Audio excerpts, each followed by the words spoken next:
Александр Лукашенко нарэшце ажыццявіў адну з сваіх вялікіх мараў. Ён наведаў Паўночную Карею. Але пра гэта трошкі пазней, спачатку пра дзень волі, які 25 сакавіка святкуюць беларусы. Святкуюць як дзень незалежнасці, бо ў 1918 годзе бацькі-заснавальнікі БНР аб'явілі пра стварэнне незалежнай Беларусі. Рэалізаваць гэтую ідэю ў поўнай меры не ўдалося, тым не менш, з гэтай ідэі пачалася Беларусь, пачалася існаванне незалежнай Беларусі. І ў дзесятках гарадоў свету адбыліся акцыі ў знак гэтага свята. Але не ў самой Беларусі. У Беларусі гэта свята забаронена. Больш таго, следчы камітэт аб'явіў, што будзе ўзбуджаць крымінальную справу адносна тых беларусаў, якія святкуюць гэтае свята за мяжой, прычым па артыкуле аб дыскрэдытацыі Рэспублікі Беларусь. Гэта трохі дзіўна, бо якім чынам можна святкаванне Дня незалежнасці, няхай сабе афіцыйна не прызнанае, дыскрэдытаваць Беларусь. Александр Лукашенко здзейсніў двухдзённы візіт у Паўночную Карею. І гэта ў пэўным сэнсе знакавая падзея. Лукашенко з самага пачатку праяўляў сімпатыю да паўночна-карэйскага рэжыму. Аднак, паколькі гэтая краіна бедная, там няма чаго лавіць, і таму нейкіх камунікацый, нейкага супрацоўніцтва двухбаковага шмат гадоў не адбывалася. Паўночная Карея самая ізаляваная краіна свету, самая адыёзная краіна свету, магчыма, што і самая бедная. Там перыядычна здараюцца масавы голад, краіне няма чым плаціць, няма валюты, і ўвогуле яна пад самымі моцнымі санкцыямі, якія толькі сёння існуюць у свеце. У Беларусі там няма сваёй амбасады, прычым цікава, што ў Паўднёвай Кареі беларуская амбасада ёсць. І нават Александр Лукашенко ў 1997 годзе здзейсніў візіт у Паўднёвую Карею. А у Паўночнай Кареі Лукашенко дасюль не быў, і цікавасці ніякай не было з беларускага боку. Амбасада Паўночнай Кареі ў Беларусі ёсць, але яна так і не запрацавала паўнавартасна. Усё памянялася пасля 2020 году, а яшчэ больш пасля 2022 году, пасля пачатку расійскай агрэсіі супраць Украіны. Была створана вось саюз Беларусь, Расія, Паўночная Карея, Іран, недзе збоку стаіць Кітай.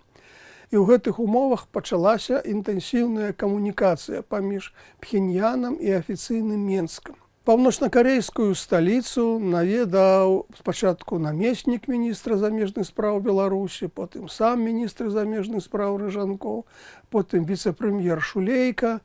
А Лукашенко і Кім Чен Ір сустракаліся год таму ў Пекіне на палях афіцыйнай цырымоніі, якая адбывалася ў Кітаі з нагоды 80-годдзя заканчэння Другой сусветнай вайны. Ну і вось цяпер здзейсніўся гэты візіт. Прычым Лукашенко так моцна хацеў наведаць Паўночную Карею, што нават нарваўся на дыпламатычны скандал. У пачатку 25 года ён заявіў, што, маўляў, прыйшло запрашэнне з Паўночнай Кареі наведаць гэтую краіну. Аднак з Пхеньяна прагучаў адмоўны адказ, была заява сястры Кім Чен Іра аб тым, што ніякага запрашэння Лукашенко не атрымоўваў. Ну, а вось цяпер ужо нарэшце дачакаўся. Вот мы начали производить стрелковое оружие.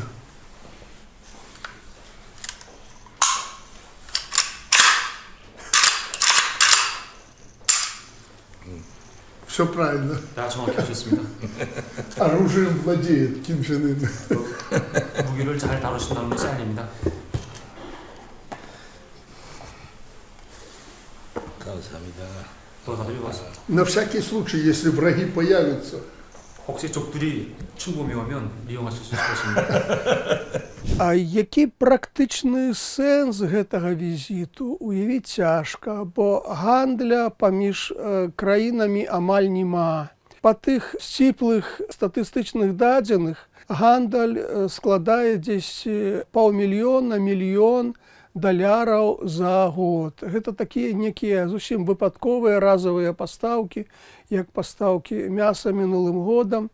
І прычына зразумелая, у Паўночнай Кареі няма чым плаціць. Гэта вельмі бедная краіна, пра што ўжо давялося гаварыць. Магчыма, Лукашенко разлічвае на некую супрацу ў ваенна-прамысловым комплексе ў саюзе з Расіяй і Паўночнай Кареяй, бо вядома, што Паўночная Карея даволі шмат дапамагае Расіі ў яе вайне супраць Украіны. Магчыма, ёсць разлік на тое, што ў Беларусь прыедуць паўночнакарэйскія работнікі. Фактычна, Паўночная Карея экспартуе сваю працоўную сілу ў іншыя краіны і такім чынам дабывае так патрэбную ёй валюту. Ніякіх асаблівых і прапагандысцкіх дывідэнтаў ад такой паездкі атрымаць не ўдасца. У гэтым разе, калі пра некі прапагандысцкі эфект падчас наведання іншых краін Азіі, Афрыкі можна гаварыць, то не ў дадзеным выпадку, бо краіна настолькі адыёзная, што казаць пра некія дывідэнты не выпадае.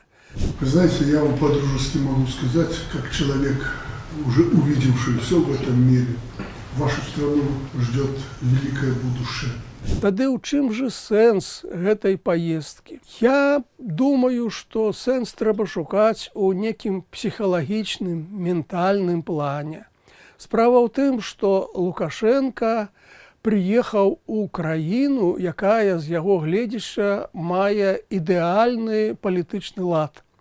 Краіна, дзе народ, насельніцтва ходзіць шэрагам, дзе фактычна няма інтэрнэта, які б быў завязан на глобальную сетку, некі такі свой уласны ўнутраны інтэрнэт, дзе пры сустрэчы з правадыром народ ад экзальтацыі плача, дзе пабудаваны некі комплекс сонца ў гонар правадыроў, то бок мемарыял бессмерця, пра што мараць усе дыктатары. Гэта краіна, дзе можна паспяхова перадаваць уладу ад бацькі да сына, а цяпер ужо, як кажуць замежныя спецыялісты, і дочцы хоча Кім Чен Ір перадаць уладу, якой цяпер 13 гадоў, і якая цяпер усё больш і больш далучаецца да кіравання дзяржавай. Вось гэты ідэал, які Лукашенко не змог пабудаваць у Беларусі, бо тут трошкі іншая культура, іншая традыцыя, іншы народ. А Паўночная Карея – гэта такі гістарычны атавізм. Гэта ўсходняя дэспатыя ў класічным варыянце, якая шматкроць апісаная ў літаратуры. І таму для Лукашэнкі важна паглядзець, як ягоная мара аб ідэальным дзяржаўным ладзе, палітычным ладзе рэалізавалася ў іншай краіне. Ну, магчыма, дзеля гэтага і варта было ехаць за 1000 кіламетраў, за некалькі гадзінных паясоў.